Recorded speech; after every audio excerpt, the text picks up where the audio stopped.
Amém. Como todas as quintas, nós estamos meditando no livro de Hebreus. Então, Hebreus 1, 2 e 3. Mas eu vou ler o 1, o 2 e o 3, não é? Que diz assim: havendo Deus antigamente falado muitas vezes e de muitas maneiras aos pais pelos profetas, a nós falou-nos nestes últimos dias pelo Filho, a quem constituiu herdeiro de tudo, por quem fez também o mundo, o qual, sendo o resplendor da sua glória e a expressa imagem da sua pessoa, e sustentando todas as coisas pela palavra do seu poder, havendo feito por si mesmo a purificação dos nossos pecados, assentou-se à destra da majestade nas alturas. Quando Charles Spurgeon abriu a Bíblia para pregar sobre esse texto, a sua congregação, na noite de domingo de 21 de maio de 1882, ele anunciou assim para eles, gloriosamente, no início: não tenho nada a fazer esta noite, a não ser pregar Jesus Cristo. E pedindo um pouco de licença para ler a introdução do sermão, ele diz assim: não tenho nada para fazer hoje à noite a não ser pregar Jesus Cristo. Esse era o velho e antigo assunto dos primeiros ministros cristãos. Diariamente no templo, ele está citando a Bíblia, e em todas as casas, eles nada faziam senão ensinar e pregar Jesus Cristo. Quando Filipe desceu à cidade de Samaria, ele pregou a Cristo. Quando ele se sentou com o eunuco etíope em sua carruagem, ele pregou a ele Jesus Cristo. Assim que Paulo se converteu, imediatamente ele pregou a Cristo nas sinagogas. Pois uma vez que consideramos a venerabilidade do nosso assunto digna de menção, não teremos vergonha de pregar o que os apóstolos pregaram e o que os outros grandes reformadores e puritanos pregaram. Esperamos proclamar esse evangelho glorioso de Deus bendito enquanto vivermos. E esperamos que, quando esta geração de pregadores tiver falecido, a menos que o Senhor venha, sempre seja encontrada uma sucessão de homens que decidirão somente pregar nada exceto Jesus Cristo e este crucificado. Afinal, este é o assunto que os homens mais precisam. Eles podem ter desejos por outras coisas, mas nada pode satisfazer a profunda necessidade real da sua natureza, dando descanso, paz, alegria triunfante, exceto Jesus. Cristo e a salvação por seu precioso sangue. Ele é o pão da vida que desceu do céu. Ele é a água da vida, da qual, se um homem bebe, nunca mais terá sede. Por isso, o nosso habitual é nos debruçar sobre esse tema, Jesus, pois é mais necessário para os filhos dos homens. Este é o assunto que Deus, o Espírito Santo, se deleita em abençoar. Estou certo de que, como mais nada, ele honra a pregação na proporção do sabor de Cristo que está na pregação. Nada do pensamento do homem pode ser acrescentado a isso. Nada pode ser acrescentado a Jesus Cristo.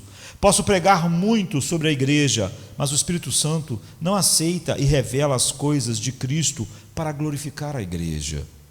Posso pregar doutrina ou prática à parte de Cristo, mera atuação social que o homem irregenerado pode fazer, que seria dar casca sem o fruto, mas onde Jesus Cristo adoça a todos e delicia a todos, o Espírito Santo se deleita em descansar no ministério e torná-lo rápido e poderoso para a verdadeira regeneração de homens. E tenho certeza, queridos amigos, que a pregação de Cristo é sempre doce aos ouvidos dos eleitos, do seu próprio povo.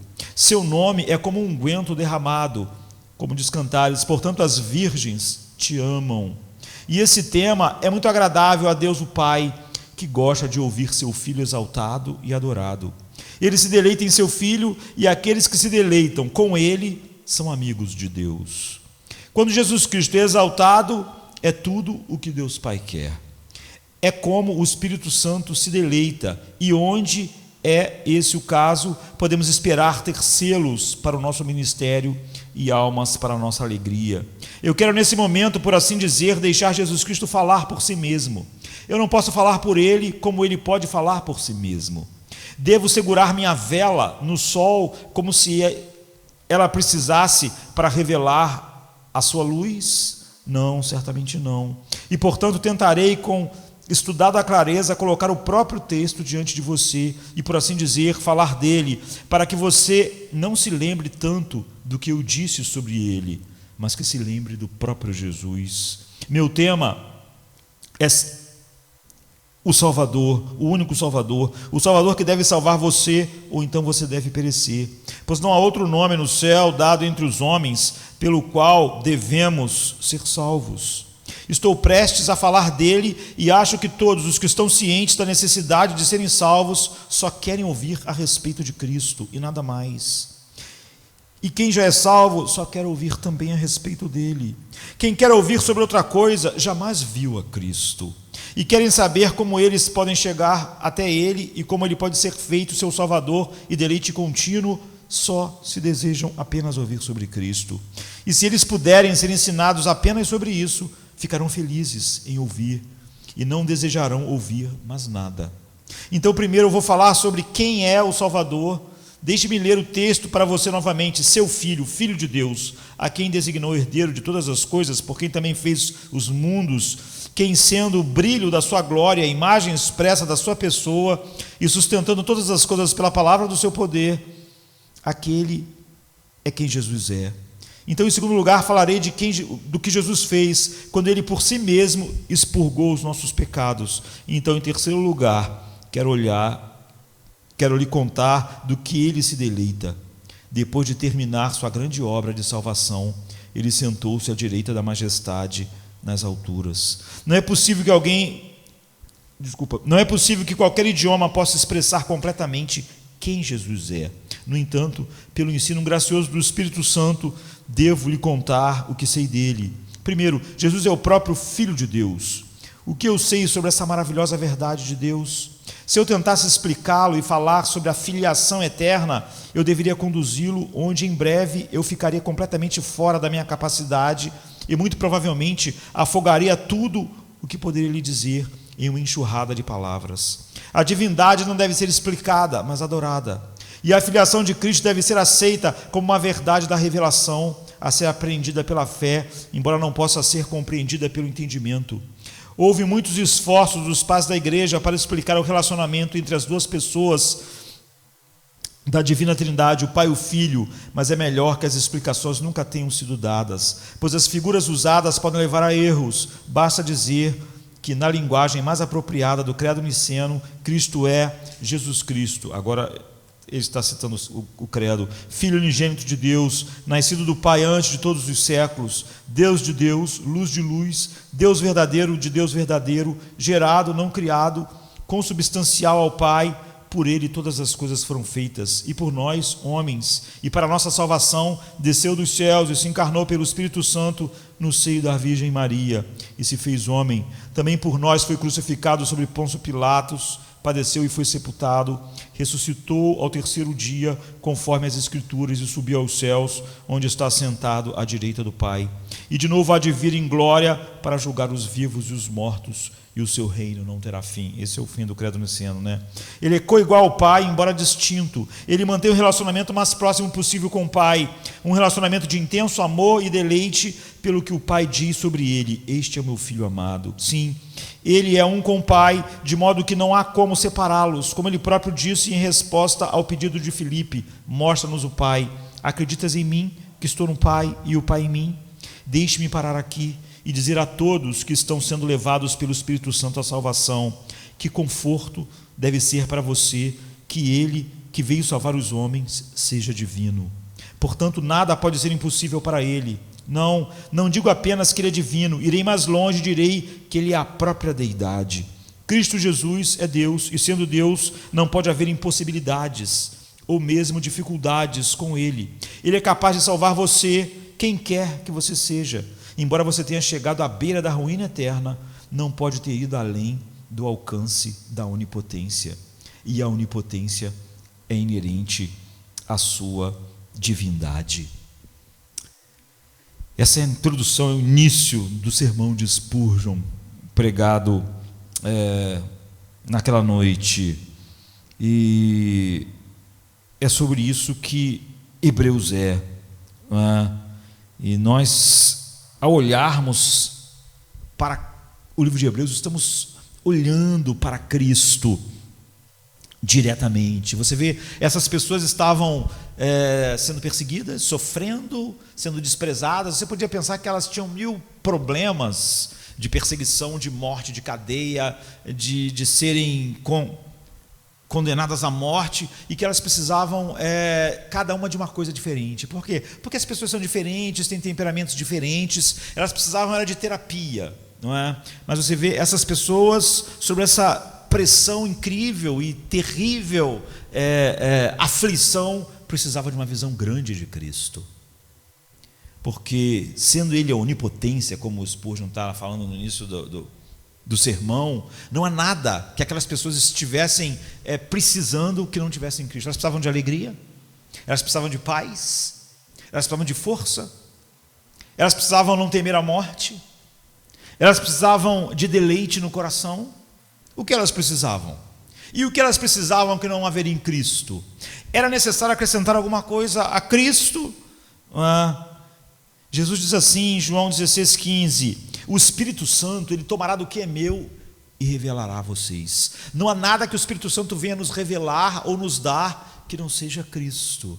Se alguém quer alguma coisa além de Cristo, se alguém quer algo que o homem pode dar, que o humanismo pode dar, certamente essa pessoa não está querendo nada que o Espírito Santo possa dá-la, não é? Jesus disse: Ele, o Espírito Santo, tomará o que é meu e vai dar a vocês, e vai declarar a vocês. Assim, porque o nosso texto transborda de Cristo, não é?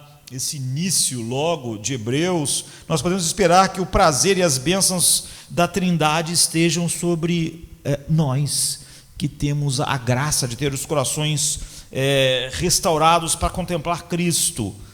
E quando nós olhamos frase por frase aqui,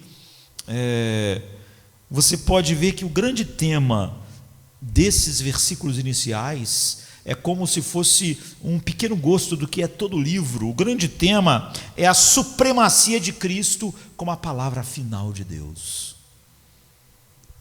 Tendo Ele falado de muitas maneiras pelos profetas aos pais no passado, agora, nos últimos dias, Ele nos falou em seu Filho. Está falando sobre a supremacia de Cristo como a palavra final de Deus. Não há mais profetas porque Ele é o profeta final. Não há mais sacerdotes porque Ele é o sacerdote final. Ele é a revelação final de Deus. Cristo é levantado em Hebreus como uma grande joia de luz.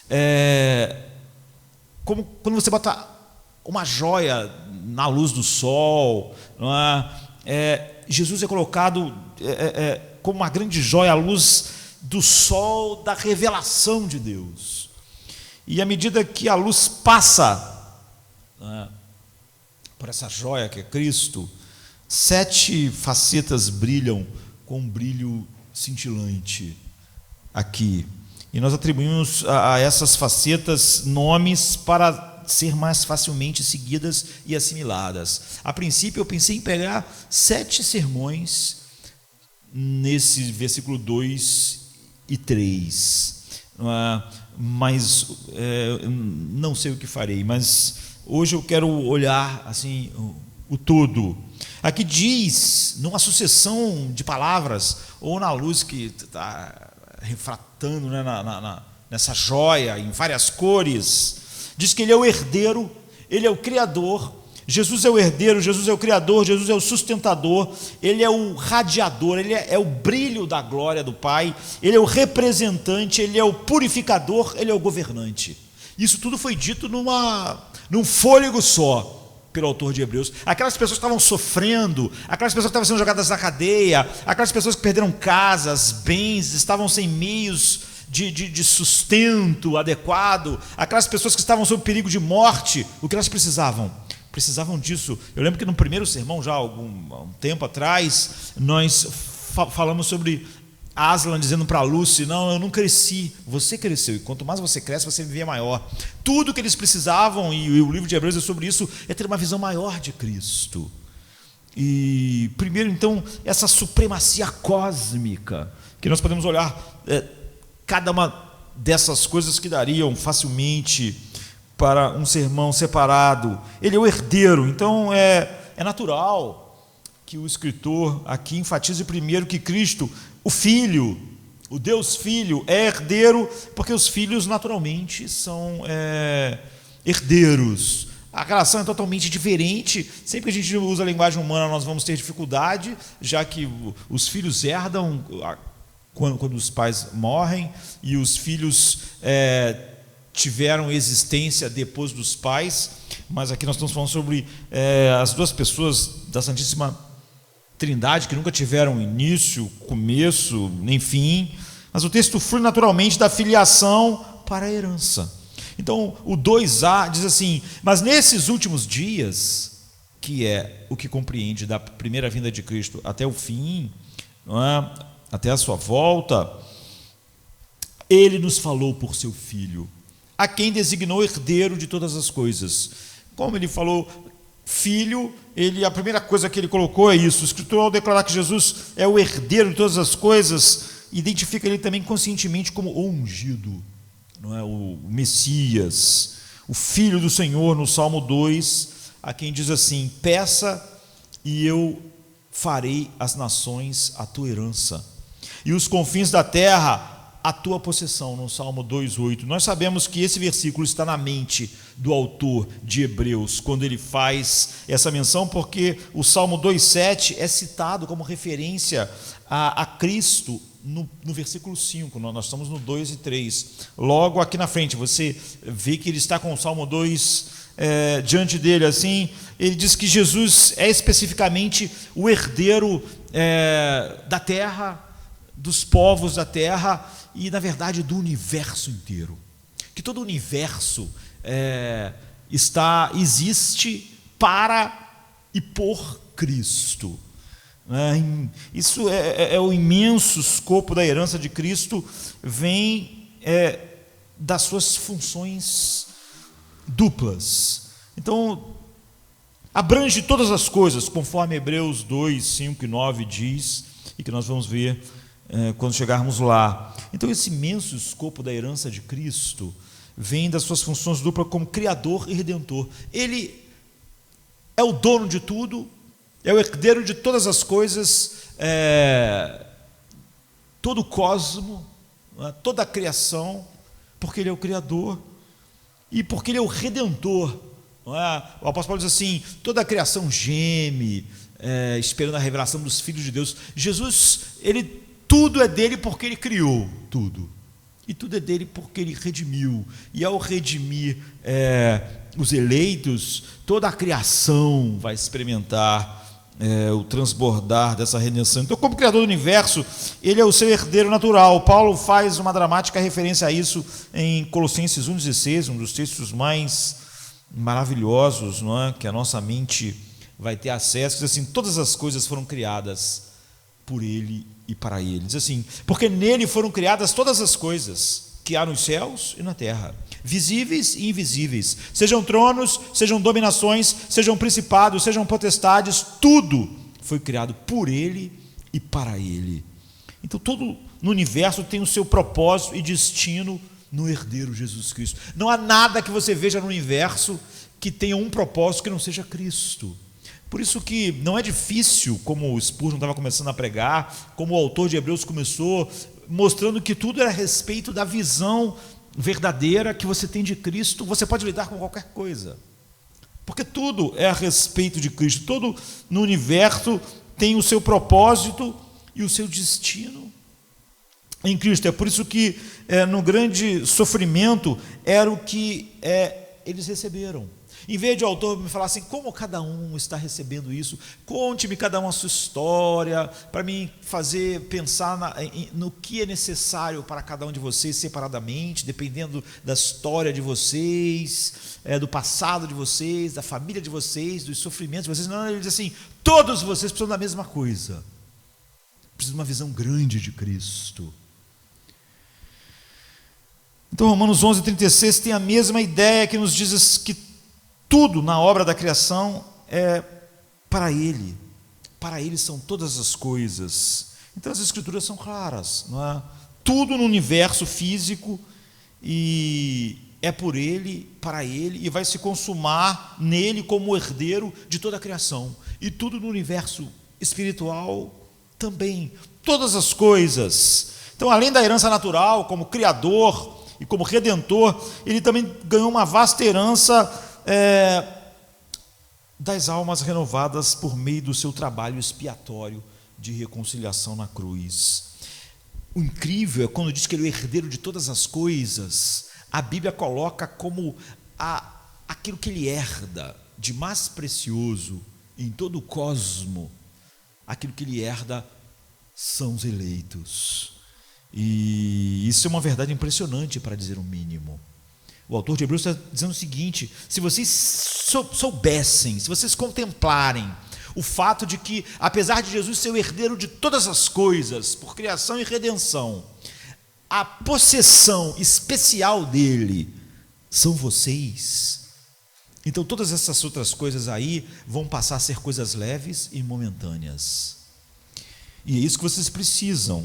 Essa é uma verdade impressionante, para dizer o mínimo. E é tão estupendo que Paulo ora, porque Paulo sabe que naturalmente as pessoas não vão ter uma visão da grandiosidade disso, do que os eleitos serem a possessão especial daquele que é o herdeiro de todas as coisas. Ou seja, deles serem mais importantes ao coração de Cristo, porque o Pai deu a eles para redimir, mais importante que o universo, mais importante do que todas as coisas que existem, que pertencem a Ele, por ser o Criador e por ser Redentor. Então Paulo diz assim em Efésios 1, 17 a 19, para que Deus de nosso Senhor Jesus Cristo, o Pai da glória, vos dê em seu conhecimento um espírito de sabedoria e de revelação, tendo iluminado os olhos do vosso entendimento, para que saibais qual seja a esperança da sua vocação e quais as riquezas da glória da sua herança nos santos, o qual a sobreexcelente grandeza do seu poder sobre nós, os que cremos, segundo a operação da força do seu poder. Ou seja, para que vocês tenham os olhos iluminados e o vosso entendimento também, para que vocês entendam qual seja a esperança da vocação de vocês e quais as riquezas da glória da sua herança. Ele está falando de Cristo nos santos. Vocês veem como vocês são a herança de Cristo. Então o apóstolo estava orando para que os seus leitores, em Éfeso, entendessem quão altamente eles eram valorizados por Cristo. Você vê como as pessoas que receberam a carta aos Hebreus iam lidar com o fato de que o mundo os desprezava. Não seria nenhuma dificuldade se eles tivessem os olhos do coração aberto e sentissem, experimentassem o quão eles eram valorizados como a possessão especial daquele que é o herdeiro de todas as coisas. Então, ele está dizendo: deixe isso vir ser a identidade de vocês, o amor de Cristo que nos constrange, o fato de que Ele, sendo o herdeiro de todas as coisas, a possessão especial dele é vocês e não todas as coisas.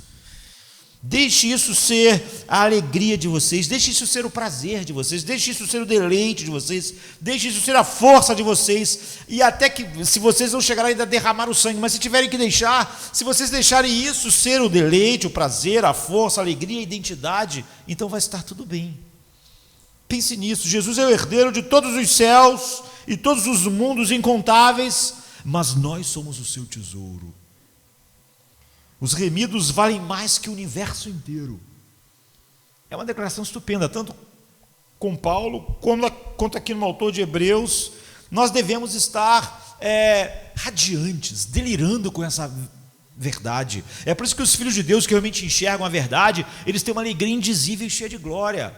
É indizível porque eles estão tão maravilhados. O que Pedro está dizendo, quando ele fala indizível, é que não existem palavras humanas para expressar a alegria imensa, quando isso não é só uma informação teológica dita por alguém, por um pastor, ou que você leu na Bíblia. Quando o Espírito Santo, como Paulo orou, abriu o seu coração e fortaleceu o seu homem interior para você entender essa realidade, para que ela seja real, em vez de só uma informação. Porque que acontece com as pessoas é que o sofrimento para elas é real.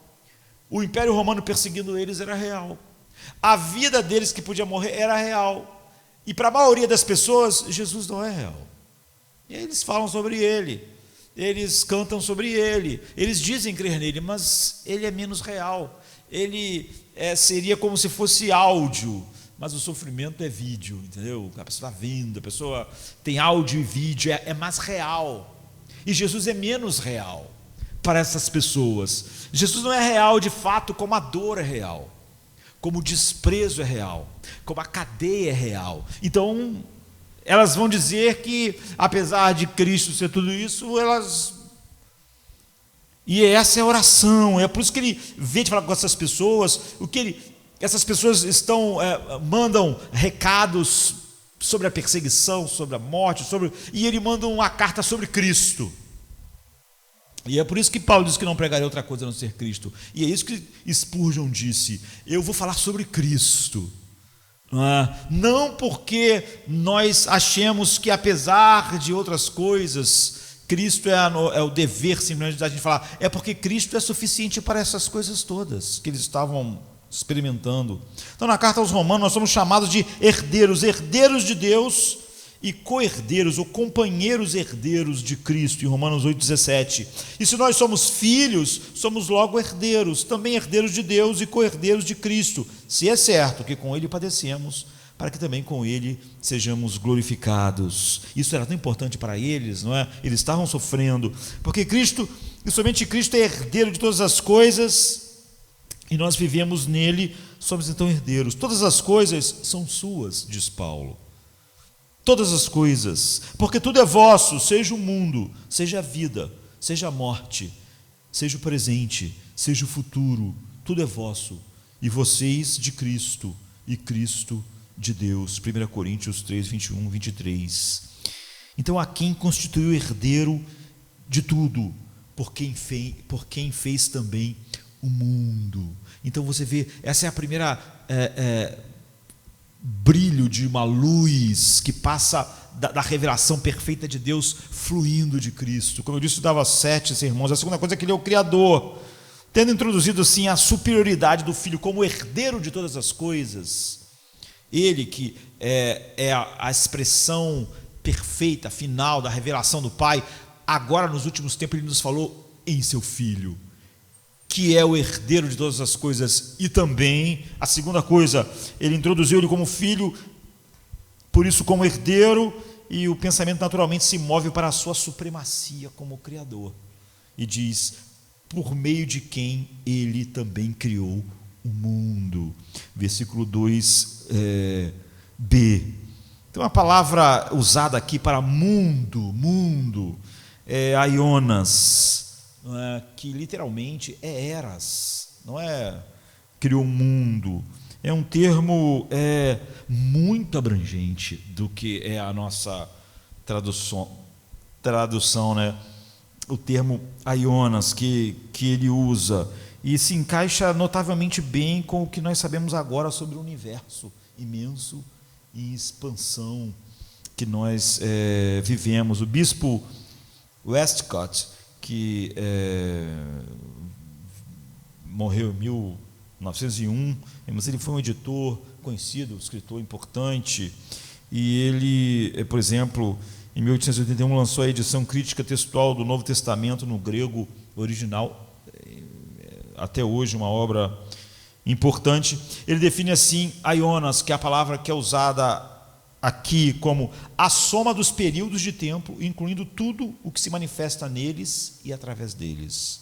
Uma ordem que existe através do tempo, desenvolvida em estágios sucessivos. Por isso que eu disse que a melhor tradução era eras. Nele ele criou todas as eras, todo o tempo, todo o espaço-tempo. É isso. Jesus é o agente em quem e por quem todo o universo e o espaço-tempo foi criado. Não é incrível? Não é incrível que realmente haja cristãos que acham que Cristo não é suficiente para alguma coisa? É por isso que o livro começa assim. Um famoso físico de Cambridge, Steve Hawkins, né, que morreu há pouco tempo, talvez considerado mais brilhante depois de de Einstein, ele diz assim, numa breve história do tempo, que a nossa galáxia é uma galáxia espiral do tamanho médio, ela é enorme, né? Mas é também médio, que parece com um redemoinho com mais de 100 anos-luz de diâmetro, que é cerca de 600 trilhões de quilômetros. Ele diz, agora nós sabemos que nossa galáxia é apenas uma entre centenas de milhares de milhões que podem ser vistas usando telescópios modernos, cada galáxia contendo centenas de milhares de milhões de milhões de milhões de estrelas. Então, a distância dessas galáxias é enorme, o tamanho delas é enorme. A nossa é uma média. A galáxia mais próxima da gente é a de Andrômeda, e ela está a 2,54 milhões de anos-luz daqui.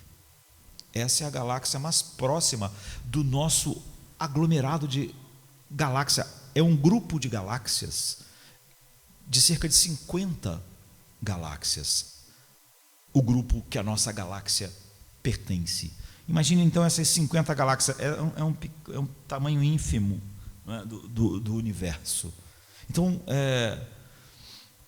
Andrômeda, que é a galáxia mais próxima, está a 2,54 milhões de anos-luz de distância da Terra, e também é uma galáxia espiral, igual a nossa. E então tem a galáxia do Triângulo, 50, de um pequeno aglomerado. Então há cerca de 50 nesse grupo local, como eles chamam. E em 4 de março de 2016, eu estava lendo, foi quando o Hubble conseguiu ver a galáxia mais distante. Não é a galáxia mais distante, mas é a mais distante que foi possível ver até hoje. Mas a tecnologia vai tentando alcançar mais, que é a GN-Z11, e ela está a 13,4 bilhões de anos-luz daqui, da Terra. E nós temos trilhões de galáxias no universo. Essas coisas são imensuráveis para nós. Essa imensidão não fala sobre nós. É por isso que talvez a gente estranhe esse universo tão grande se nós só vivemos aqui. Porque é sobre Cristo. Você vê, através dele, ele criou o espaço-tempo, as eras, todas as coisas. Além disso, Edwin Hubble, que deu o nome ao telescópio no espaço, né, ele, baseado no efeito Doppler, mostrou que as galáxias com aspecto vermelho estão se distanciando de nós, só que a maioria é de aspecto vermelho. Então elas estão se afastando umas das outras. Assim, o universo ele está se expandindo, e a velocidades inimagináveis para nós, a 200 milhões de quilômetros por hora. E por que nós pensamos em tudo isso? Porque o autor de Hebreus está nos mostrando exatamente, querendo enfatizar o estupendo poder criativo de Cristo. Através dele, Deus criou todas essas coisas e mantém essas coisas. Por que vocês estariam com medo? Não é? Do que vocês estariam temerosos se o Espírito Santo está mostrando a vocês algo da glória de Cristo? Ele criou todos os grãos de poeira nos trilhões de galáxias que existem no mundo, no universo. Ele criou todos os átomos, todos os sistemas solares, todos os sistemas submicroscópicos, como os quarks, não é? Que é nomeado assim de uma maneira engraçada, porque é tirado de um livro de James Joyce, que é um dos maiores escritores do século passado. Um quark é uma partícula minúscula nos blocos fundamentais da construção da matéria, né? Durante muito tempo se achava que o átomo era a menor coisa, depois o átomo foram vendo suas divisões, mas depois descobriram partículas subatômicas elas são imensuráveis. Da mesma maneira que o universo é imensurável por ser tão grande, não há nenhuma medida para essas partículas tão pequenas. E Murray Gell-Mann, que era um físico, ele adorava o James Joyce como escritor, e há uma parte do último livro do James James Joyce que ele fala de umas gaivotas falando para o rei numa linguagem estranha, né? E é da onde ele tira, porque esse livro do James Joyce, Finnegan Wake, é um livro estranho, porque ele usa várias línguas e cria novas palavras. Então, é um livro dificílimo de traduzir, né? E ele aproveitou e pegou isso que é uma das palavras lá que a gaivota fala, e colocou como nome dessa partícula mínima, não é? Que ele era o descobridor. Então, aqui no Brasil, o nome do livro é Phoenicius Heaven, e é muito difícil. Todo mundo acha que, na verdade, mesmo em inglês, é difícil entender o livro, porque ele tem essa mania, ele pega palavras de várias línguas e forma uma nova palavra, uma palavra que não existia. E você tem que ir lendo, tentar captar os sentidos. Se isso é complicado na linguagem que ele escreveu, você imagine quando alguém tenta traduzir. Então, você vê, esse mundo que é imensurável porque é grande demais, mas há um número como dos leptons, dos quarks, que a física nuclear de partículas, não é, traz para nós. Um lepton, por exemplo, vem do grego de leve, em oposição aos hadrons, que são pesados. Então, os leptons, por exemplo, são partículas subatômicas que não interagem fortemente. E tem os neutrinos. Ou seja, o que é engraçado no nosso universo é que ele é imenso demais, mas ele é composto, como os blocos fundamentais, como coisas pequenas demais, não é? Como os neutrinos, que seriam pequenos nêutrons. São partículas tão mínimas, não é? Sem carga elétrica, que só interagem com outras partículas no universo apenas por meio de gravidade e força nuclear fraca. Das 4 forças que operam na natureza, não é? Tem a força nuclear forte e a eletromagnética, mas os neutrinos, a força nuclear forte e a força eletromagnética nem exerce nada neles. Para vocês terem ideia de quão pequenos são os neutrinos, a cada segundo, cada centímetro quadrado da Terra é atravessado por 65 bilhões de neutrinos. Portanto, cada segundo, cada centímetro quadrado do teu corpo é atravessado por 65 bilhões de neutrinos.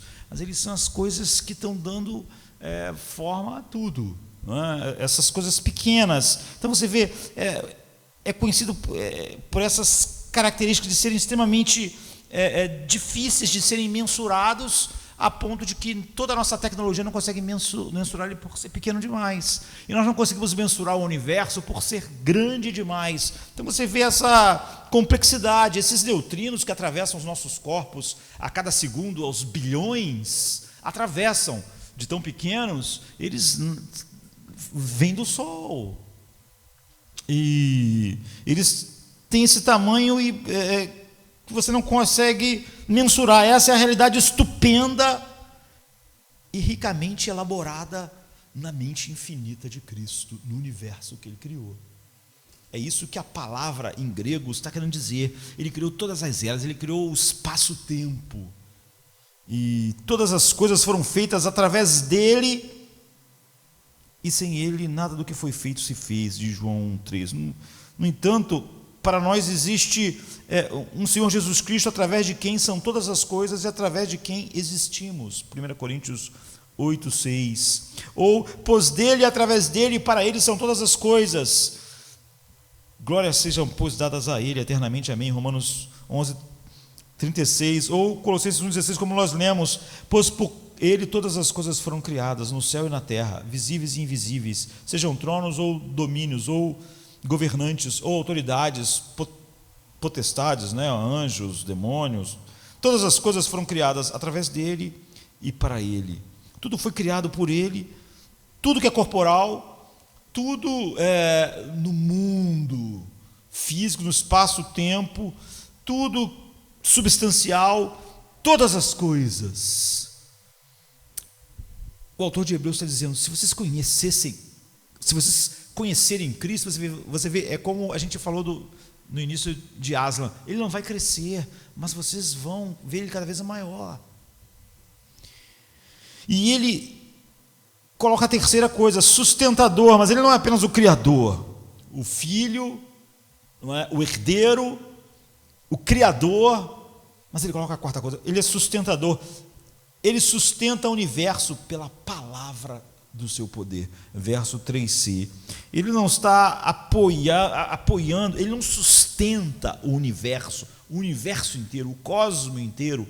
Ele não está passivamente se esforçando, segurando o universo, como Atlas sustenta o peso morto do mundo. Nós sabemos que Atlas, na mitologia grega, ele é um dos titãs que se juntou com outros titãs e se revoltou contra os deuses, e Zeus acabou vencendo, eles, mandou todo mundo para o Tártaro, mas Atlas não, ele condenou Atlas a ficar segurando o globo terrestre para sempre, Então essa é a imagem que a gente tem de Atlas, por isso que a gente chama de Atlas mesmo, por causa desse titã que foi condenado por Zeus a para sempre segurar assim. Quando a Bíblia diz que Jesus sustenta o universo, e Atlas está condenado a segurar só o globo aqui, não é assim. Em vez disso, o que está sendo dito é que ativamente ele sustenta todas as coisas pela sua palavra.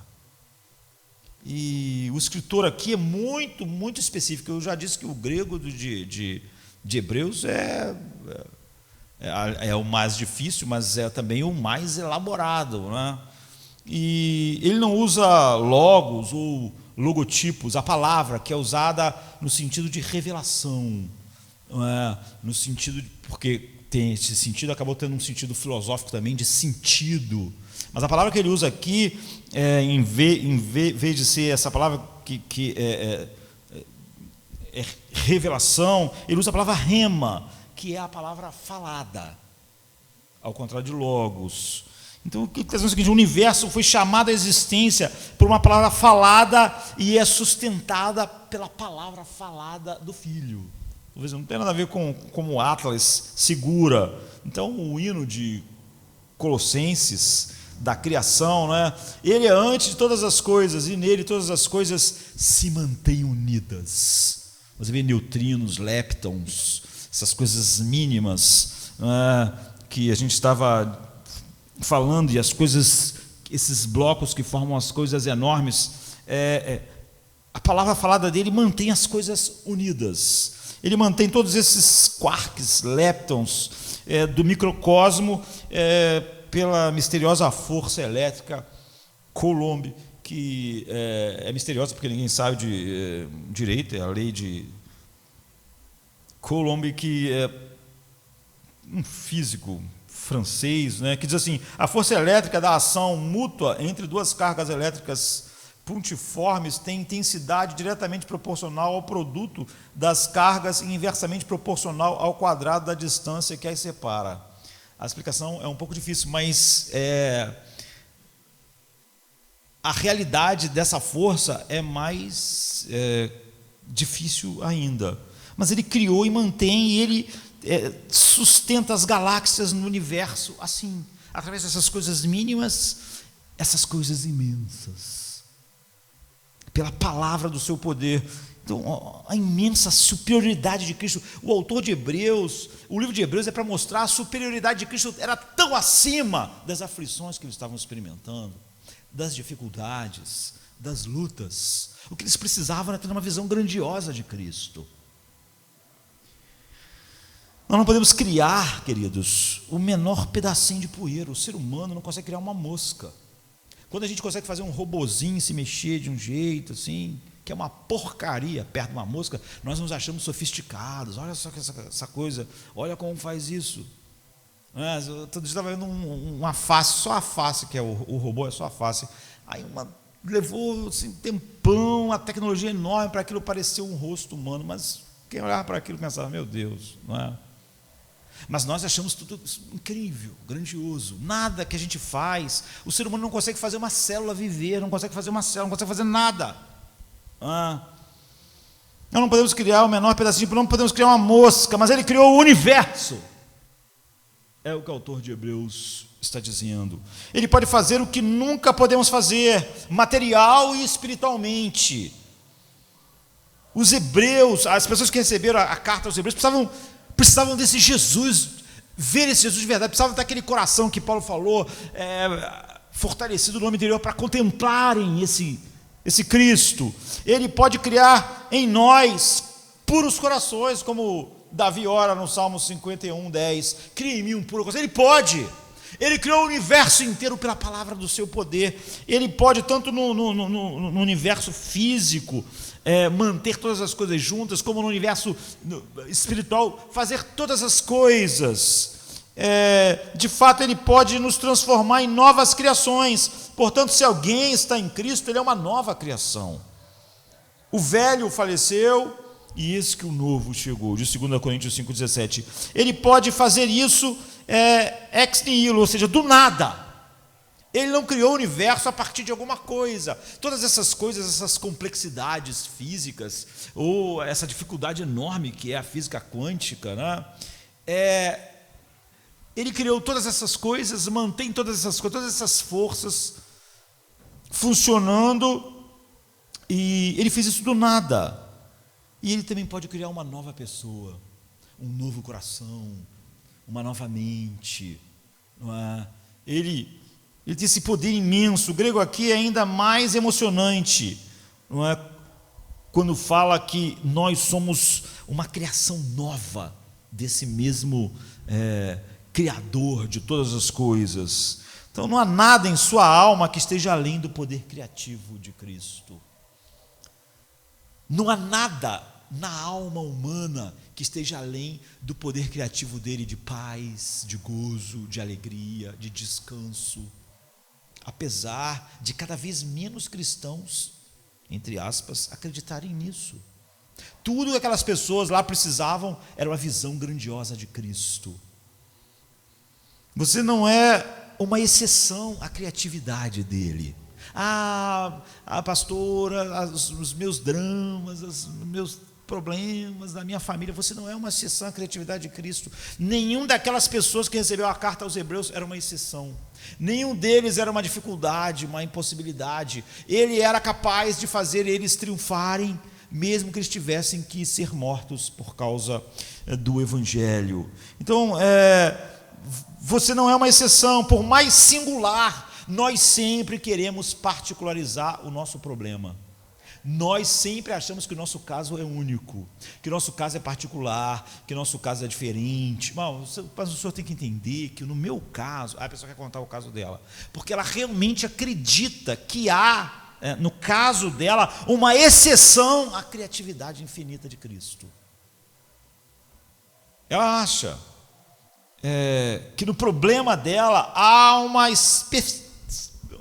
coisa específica que está além da criatividade de Cristo. Eu preciso não do que aquelas pessoas que estavam sendo mortas, presas, não tinham sustento por causa do Evangelho, precisavam. Eu preciso de uma terapia única, porque no meu caso é diferente. Então, ele é o herdeiro, é o criador, ele é o sustentador, Ele pode sustentar o universo. E a igreja atribulada que recebeu aquela carta podia ser sustentada por ele.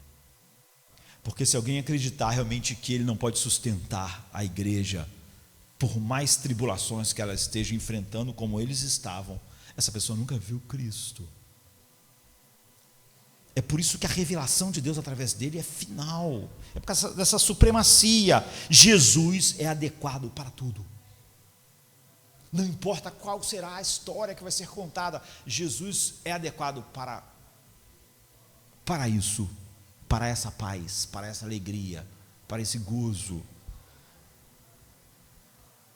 E nós nele. 2 Coríntios 3,5 diz assim: não que sejamos adequados em nós mesmos para considerar algo como vindo de nós mesmos, mas nossa adequação é de Deus. Ou noutra versão, não que sejamos capazes por nós mesmos de pensar sequer alguma coisa corretamente, né? Como de nós mesmos, mas a nossa capacidade vem de Deus. Junto com isso, ele acrescenta outra coisa: ele é o esplendor. Você vê como ele está empilhando as qualidades.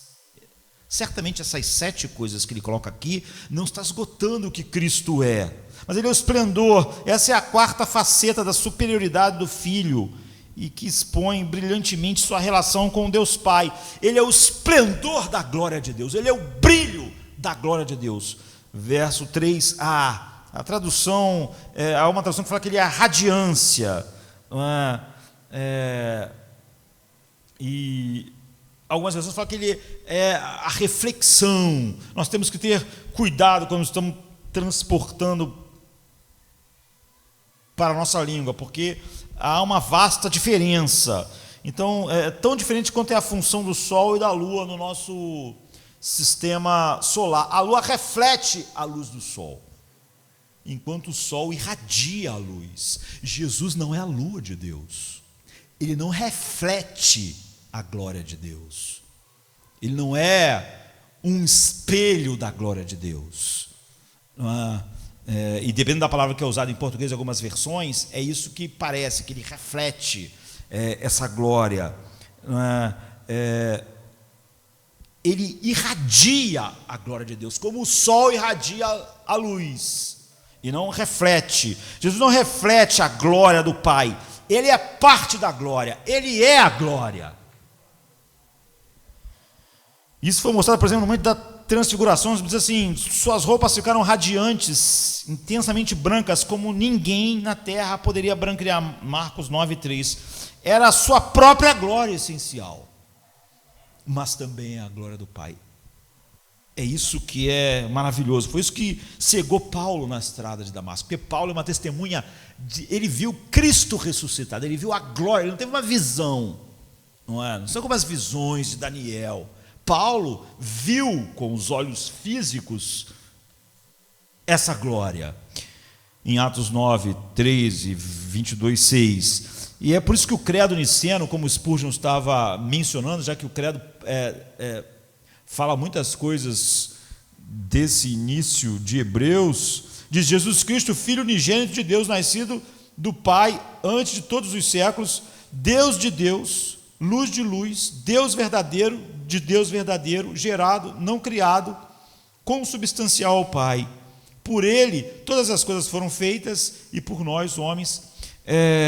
Então você vê, isso aqui é um belo resumo. Deus de Deus, luz da luz, Deus de Deus verdadeiro. Então ele é a imagem do Pai. Ele a quinta coisa que ele coloca: por ele ser, ele não é uma lua, assim, ele é o próprio esplendor do Pai. Então ele é a imagem perfeita do Pai. É por isso que é totalmente estranho alguém pensar numa revelação maior do Pai, porque o Pai é o que Cristo é. Não tem nada para ser conhecido no Pai fora de Cristo. Não porque isso foi determinado, mas porque ele é a glória e a expressão exata. Então a frase a seguir equilibra a sua identidade, porque enfatiza que ele também é o representante do Pai. ele é a imagem perfeita da sua natureza, e o qual sendo o esplendor da sua glória e a expressa imagem da sua pessoa. Porque como ele é a própria glória de Deus que irradia, ele não é como a lua ou como um espelho que reflete a glória de Deus, você podia confundir ele e o Pai. Então há esse equilíbrio, o qual sendo o resplendor da glória, ele é a expressa imagem da sua pessoa. A palavra traduzida como a expressão exata refere-se à imagem, não é? De algo que quando você coloca numa superfície, fica exatamente igual. Então, agora, quando você toma essas duas facetas, ele é o esplendor da glória e ele é a imagem. Quando você bota isso junto, você tem uma exposição notável da identidade do Pai no Filho. Ou seja, da distinção, apesar de ser a glória e a expressão exata. Então, como a glória, como o radiador, o esplendor da glória do Pai, Jesus faz parte da fonte. Ele é um com o Pai. Ele não reflete a glória do Pai. A glória do Pai e a dele é a mesma. Ele é como o sol e não como a lua. É isso que João enfatiza quando diz: a palavra era Deus. O que o autor de Hebreus está fazendo, dizendo que ele é o esplendor da glória do Pai, ele é o brilho da glória. E, ao mesmo tempo, dizia, expressa a imagem do Pai, é a mesma coisa que João está fazendo quando João diz assim, que a palavra era Deus, mas também a palavra estava com Deus. Então, ele é a expressão exata da sua natureza. Jesus é distinto, como João enfatiza, quando diz a palavra estava com Deus. Jesus é todo Deus, é por isso que lá no credo diz, Deus de Deus, luz da luz, Deus verdadeiro de Deus verdadeiro. Então, quando você vê Jesus, você vê o Pai. Por isso que nada é mais ridículo do que pessoas pensam assim, mas na eternidade nós vamos ver o Deus Pai. Se Jesus, como um carpinteiro, ao olhar para ele pode falar para Filipe, como assim, Filipe? Ver o Pai? Eu sou a imagem, eu sou a expressão do Pai, sou o brilho da sua glória. Quem me vê o Pai. Então, quando você vê Jesus, você vê o Pai, mas ele é uma pessoa distinta. Tudo isso está ligado no mistério da Sagrada Trindade. É sobre isso que Spurgeon estava dizendo, que ele ia falar, mas certamente ele ia se afogar em palavras. Então Jesus é uma revelação final de Deus. Você vê por que ele falou em Jesus e acabou, não vai falar mais. Não é simplesmente porque Deus poderia falar de outras formas, mas não quer, porque tem algumas coisas que não, é porque Jesus é a revelação perfeita, final. Quando a gente vê ele, nós sabemos exatamente como Deus é, como Deus do universo é. Quando a gente vê Jesus, o que ele pensa é exatamente o que Deus pensa. Nós sabemos como Deus do universo pensa. Pensa como? Como Jesus. Nós sabemos como Deus do universo fala. Ele fala como? Como Jesus. Nós sabemos como ele se relaciona com as pessoas. Deus falou em seu Filho. E é a sua comunicação final, é a sua palavra final. Por isso que ele disse, ninguém pode ir ao Pai a não ser por mim. Ninguém jamais viu Deus, a não ser o Filho. E ninguém conhece a Deus a não ser o Filho, a quem o Filho quiser revelar. Ele próprio é a revelação do Pai. Ele é manso e humilde de coração? O Pai é manso e humilde de coração. Ele é um Deus que, sendo Deus imenso, em glória infinita, pode se tornar uma ovelha indo para o matador. Então, esse é o coração do Pai, assim que o Pai é. E o Espírito. Deus falou em seu Filho, é a sua comunicação final, é por isso que a revelação que nós temos é final. Nada mais pode revelar Cristo para nós. Tudo que nós temos de Cristo está revelado perfeitamente pelo Espírito Santo na Bíblia para nós. Nenhuma outra revelação sobre Cristo pode vir, portanto, nenhuma revelação sobre o Pai pode vir de outro lugar. Se tudo que você quer é conhecer Deus, desfrutar a vida eterna, que é conhecer Deus em Cristo, você sequer pensaria numa outra fonte de revelação. É um absurdo, porque Jesus é eloquência consumada. Essa é a superioridade final, não é, do Filho. Não há mais revelação. Normalmente quem diz crer em novas revelações não pode estar interessado em Deus, porque ele teria que dizer que Jesus não é essas 7 coisas declaradas aqui, e que ficou faltando alguma coisa da revelação de Deus. Jesus não é a expressão exata, não é o brilho da glória, ele não é através dele que tudo foi criado. Então, normalmente, como eu já disse, nunca quando alguém fala sobre novas revelações está pensando em Deus, em Cristo, em vida eterna, está pensando em tarô, em carta e bola de cristal. O que as pessoas querem saber não é sobre Cristo, não é nada sobre deleite em Deus, é sobre o que vai acontecer comigo amanhã. Põe umas cartas aí para mim, diz o que vai acontecer amanhã. Porque nem as pessoas no seu mais baixo nível podem imaginar alguém contando para nós ou revelando algo sobre Cristo que não foi revelado na Bíblia.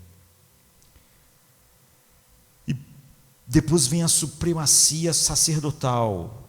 Então a supremacia cósmica de Cristo deslumbra a mente. É o que eles precisavam, de estarem deslumbrados com a visão de Cristo. Isso ia ser suficiente para eles se relacionarem com todas aquelas situações que eles estavam. A supremacia cósmica de Cristo deslumbra a mente. Ele é o herdeiro, o criador, o sustentador, o esplendor e a imagem. São pensamentos incríveis de expansão da alma. É isso que C.S. Lewis queria dizer. Quanto mais você crescer, você vai viver maior, porque eu sou maior, eu sou infinitamente maior do que você está vendo. O que você precisa é exatamente cada vez mais que o Espírito Santo, que Jesus disse, tudo que ele trouxer, ele recebeu de mim para dar a vocês. É revelar mais de mim a vocês. Mas isso ainda vibra mais positivamente em glória quando a gente vê que eles introduzem a supremacia sacerdotal de Cristo. Essa supremacia cósmica que nós vimos, coloca a supremacia sacerdotal de Cristo. Ele é o purificador e governante, são as duas últimas coisas, não é? Purificador. Nós olhamos o universo, não é? E como ele é o criador, o herdeiro, o sustentador, e de repente ele é apresentado para nós assim, não é? Como purificador sacerdotal que pagou por nossos pecados com o seu próprio sangue. Isso torna todas as coisas com uma nova dimensão. O pensamento quase soa como uma parte. Depois de purificar, depois que ele fala de Jesus assim, no 3D, a quem constituiu o herdeiro de tudo, por quem fez também o mundo, o qual, sendo o resplendor da sua glória, expressa a imagem da sua pessoa, e sustentando todas as coisas pela palavra do seu poder, essa supremacia cósmica, e aí introduz direto, havendo feito por si mesmo a purificação dos nossos pecados, assentou-se à destra de Deus. São as duas últimas coisas das 7 que eu falei, que cada uma delas daria um sermão ou mais, não é? Se nós quiséssemos realmente olhar com cuidado. Então aqui você viu a atividade cósmica incessante, não é, de Cristo, não é? Ele sustenta com a palavra falada dele cada processo no espaço-tempo. Então também como a palavra, ele podia fazer o contrário do que a imaginação nossa, como tudo está em expansão, as pessoas trazem tudo de volta para um ponto único. Não. Então, pela palavra, o universo inteiro podia fazer o contrário. Ele está sustentando o espaço-tempo com a sua palavra, essa atividade cósmica incessante, mas aqui ele nos leva para outro lugar. A nossa alma precisa de algo que só alguém tão grande pode fazer. É por isso que não é só patético, é por isso que é tão diabólica a ideia de que o humanismo secular pode lidar com as nossas almas. A alma daquelas pessoas que receberam essa carta precisavam nada menos do que um Cristo desse tamanho, do que um Deus desse tamanho. A atividade cósmica incessante que ele mostrou, de repente, bum, ele fala do sacrifício que foi feito definitivamente. Na verdade, essa é uma conquista cósmica, porque Jesus fez algo que nenhum homem ou sacerdote poderia fazer. Isso mostra a imensidão dos nossos pecados, da nossa maldade. Oferecer sozinho um sacrifício que pagou por todos os pecados de todos os eleitos, e isso tinha que ser um trabalho cósmico, um trabalho imenso. Por isso que também quando você pensa em acrescentar algo à obra perfeita de Cristo, você não tem dimensão do que você é e do que Ele é, do seu tamanho, da sua imensidão infinita, não é? A imensidão da sua conquista cósmica é dada em uma perspectiva pela frase a seguir: Ele se sentou à direita da majestade nas alturas. Ou seja, o que ele fez foi tão definitivo, ele evaporou toda essa culpa que cada ser, anjo e homem, terá que carregar por toda a eternidade, definitivamente. Essa é a sua imensidão, essa é a sua superioridade. Então, a atividade cósmica incessante vem esse sacrifício, essa conquista que nenhum homem ou sacerdote jamais poderia fazer. Então ele senta como o governante. A imensidão dessa conquista, nessa frase, ele se sentou à direita da majestade nas alturas. Ele é o governante. O significado geral aqui é que os sacerdotes nunca sentavam, entende? Os sacerdotes nunca faziam o que Jesus fez. Ele coloca logo o sacrifício e logo ele assentado, porque os sacerdotes levíticos sempre estavam de pé, de pé, de pé e de pé, porque nenhum sacrifício estava completo. Nenhum sacrifício realmente purificava ninguém de pecado nenhum. Então os sacerdotes nunca paravam, eles nunca terminavam o trabalho deles nunca acabava. As bordas da roupa do sumo sacerdote, elas tinham o quê? Uns sinos, para que as pessoas do lado de fora pudessem ouvi-lo se mover dentro do Santo dos Santos, e assim saber que ele não estava morto. E vê-lo entrar no lugar santo tremendo, enquanto ele, imagine Arão, ou todos os sacerdotes que vieram depois dele, entrar morrendo de medo com uma vazia, com sangue no Santo dos Santos. Diante da tampa da Arca da Aliança, que era o propiciatório, onde a glória de Deus ficava.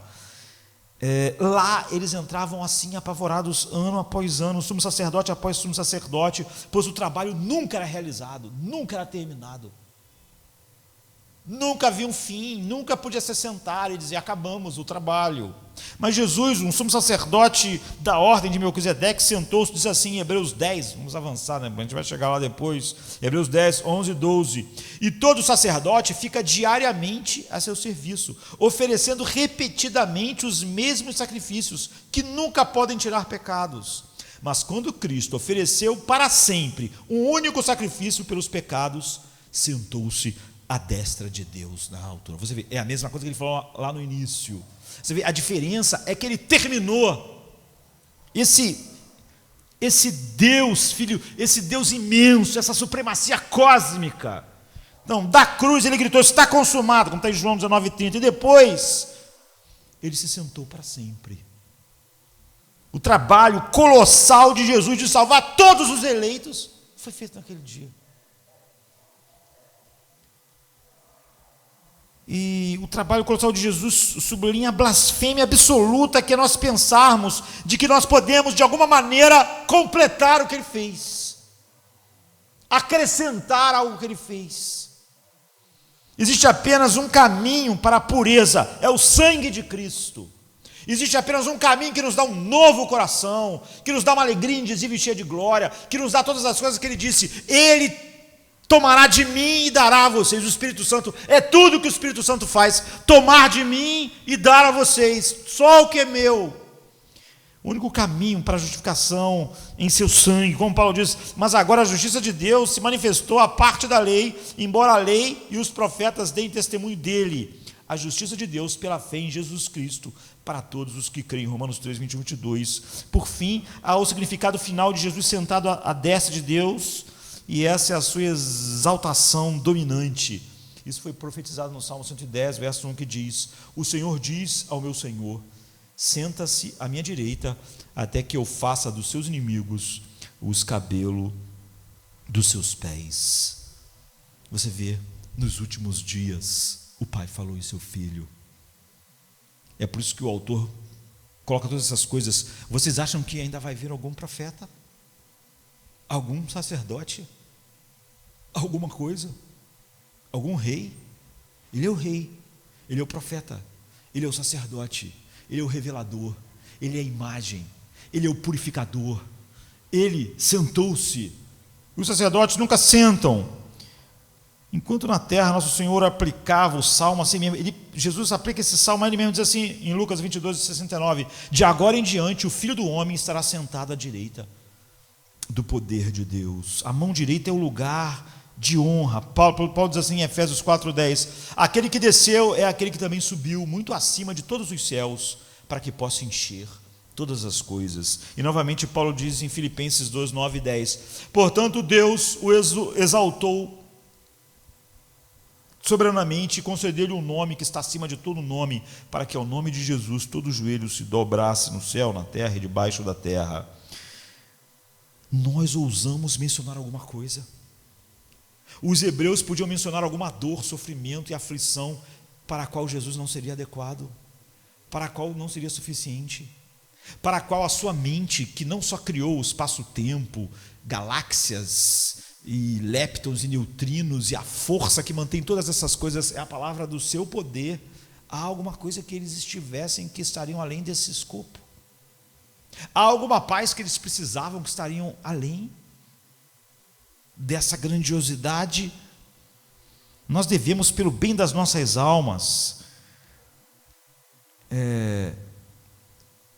jamais sequer imaginar que falte alguma coisa a Cristo que nós precisemos.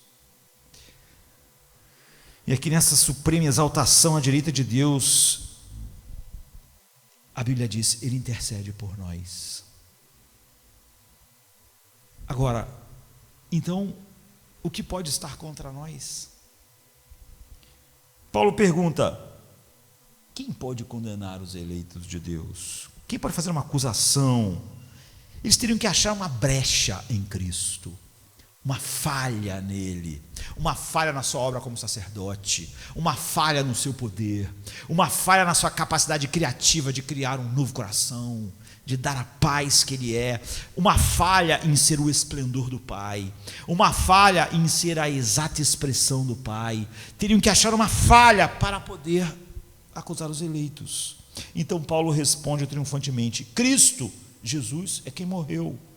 Mais do que isso, que foi ressuscitado, que está à direita de Deus e que de fato está intercedendo por nós. Romanos 8,34. O pensamento é absolutamente sublime, mas verdadeiro. Esse ser cósmico, esse ser que é tão grande que nunca nós vamos poder compreender finalmente, não é? Nós pensando só no universo criado por Ele, sustentado por Ele, de galáxias gigantes, a neutrinos e leptons, esse ser sublime, tanto criador do espaço-tempo físico e de tudo que é espiritual e sustentador, esse ser cósmico, glorioso, no ápice do seu esplendor, está orando, está intercedendo, ou seja, está atento a tudo que eu preciso. Pode ser assim? A palavra de Deus diz que é assim. Isso é a maravilha das maravilhas. Você vê porque não podemos fazer melhor do que pregar Cristo.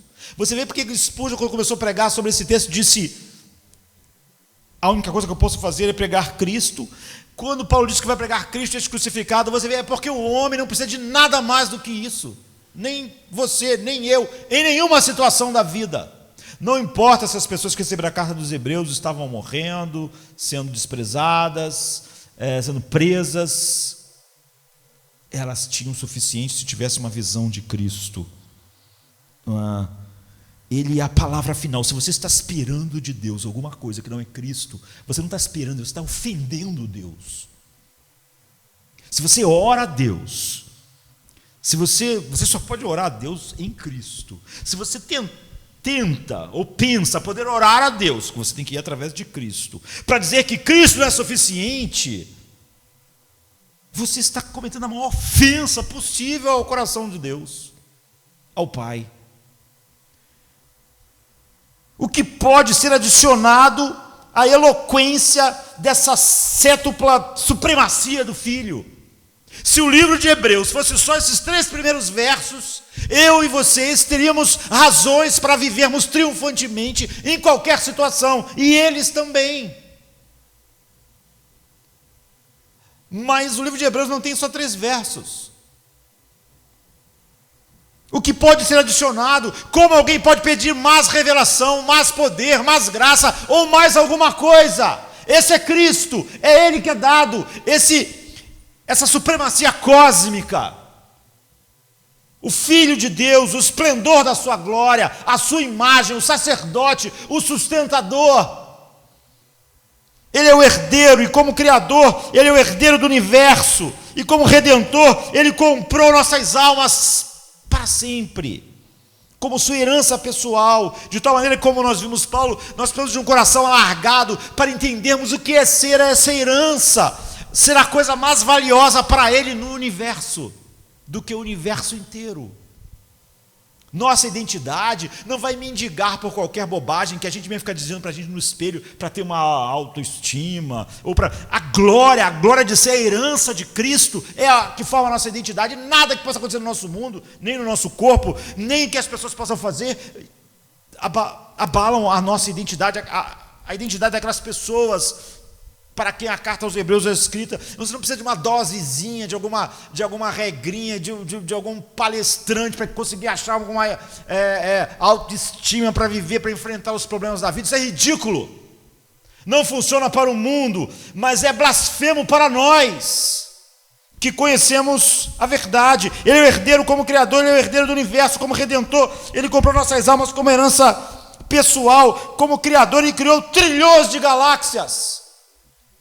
Como nós podemos olhar para esse currículo que o Hebreus colocou para nós e falarmos que nós temos um probleminha que é muito grande para Ele, quando cada partícula do nosso ser está sendo mantida pela palavra do seu poder? O Criador, Ele criou esses trilhões de galáxias do universo. Existem provavelmente 2 trilhões de galáxias no universo observável. Não é porque existem 2 trilhões, é tudo que a gente conseguiu observar com os nossos telescópios, contendo mais estrelas do que grãos de areia no planeta Terra. Imagine quantos átomos tem numa estrela, quanto dessas partículas subatômicas. Tudo tem que estar preso por essas energias misteriosas, que na verdade são sustentadas pela palavra do seu poder. Então, na nossa galáxia tem de 200 a 400 bilhões de estrelas como o Sol, ou maiores, já que é uma estrela média. E com raios enormes. A nossa galáxia está o Sol está andando em torno da galáxia a 800 e poucos mil quilômetros por hora. A nossa galáxia está viajando a milhões de quilômetros por hora.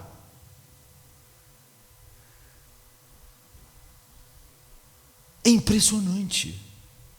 Ele é o sustentador, Ele está sustentando as galáxias, galopando pelo universo, bem como o universo subatômico, tudo pela sua palavra falada, como a gente viu aqui, rema. Ele é o esplendor como o sol, Ele é a fonte do brilho da glória divina. Ele não é um reflexo, Ele não é uma lua refletindo a glória do Pai, Ele é essa glória. Ele é a imagem, Ele é a representação exata do ser do Pai, Ele é tudo que Deus é, ainda Que distinto! Ele é Deus e está com Deus.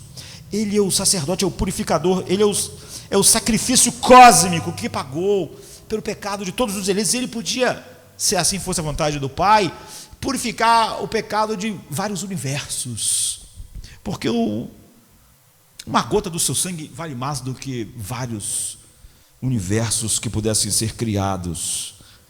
Ele é o governante, ele se sentou tendo pago pelos nossos pecados de uma vez por todas como o sumo sacerdote, e ele está à direita da majestade em exaltação inefável. E a maravilha das maravilhas, ele tem cada um dos eleitos em sua mente continuamente e intercede por eles. Você conhece esse Deus, o Deus Filho? É sobre isso que o autor de Hebreus vai dizer para eles: vocês conhecem a Cristo? Conhecem Cristo? Isso que vocês estão experimentando se parece com o tamanho dele? Isso que vocês precisam se parece com a suficiência dele?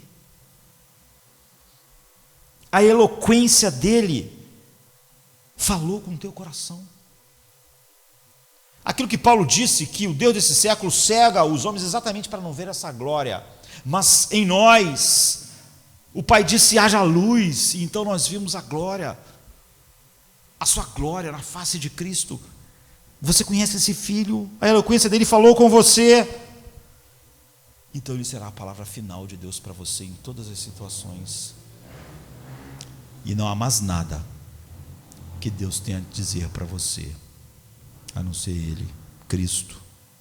Vamos ficar de pé, vamos orar. Come to me, you weary one, and I will give you rest.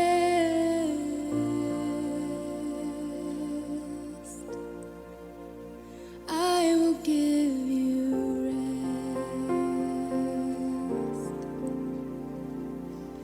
rest.